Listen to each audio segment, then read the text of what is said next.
মেশিনে সেলাই কেন গ্যাপ দেয় এবং কাপড় না টানার কয়েকটি কারণ আছে। তার মধ্যে হচ্ছে এটা একটা কারণ, আপনাদের আমি দেখিয়ে দিচ্ছি।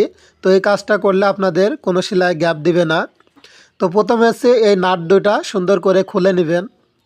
তো এই নাট দুটা যখন খোলা হয়ে যাবে, তো দেখুন এখানে কতটা নোংরা হয়েছে। এটা হচ্ছে যে সুতা ব্যবহার করি আমরা, সেই সুতার থেকে এই নোংরাটা হয়।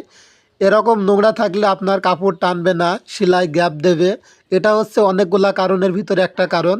তো চেষ্টা করবেন এগুলো একটা পুরাতন তেনা নেবেন, নেওয়ার পর এগুলা সম্পূর্ণ পরিষ্কার করে নিতে হবে। তো আমি যেভাবে দেখিয়ে দিচ্ছি এভাবে পরিষ্কার করার পর একটু তেল নেবেন।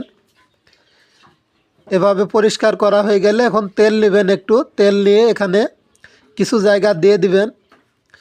তো এইভাবে কিছু জায়গা দিয়ে দিবেন, দেওয়ার পর এখন একটু কাপড় পরিষ্কার কাপড় নেবেন, নেওয়ার পর এগুলা সুন্দর করে পরিষ্কার করে নেবেন। দেখবেন আপনার মেশিনে কোনো সেলাই গ্যাপ দিবে না এবং কাপড় কম টানবে না, খুব সুন্দর এবং ভালোভাবে টানবে।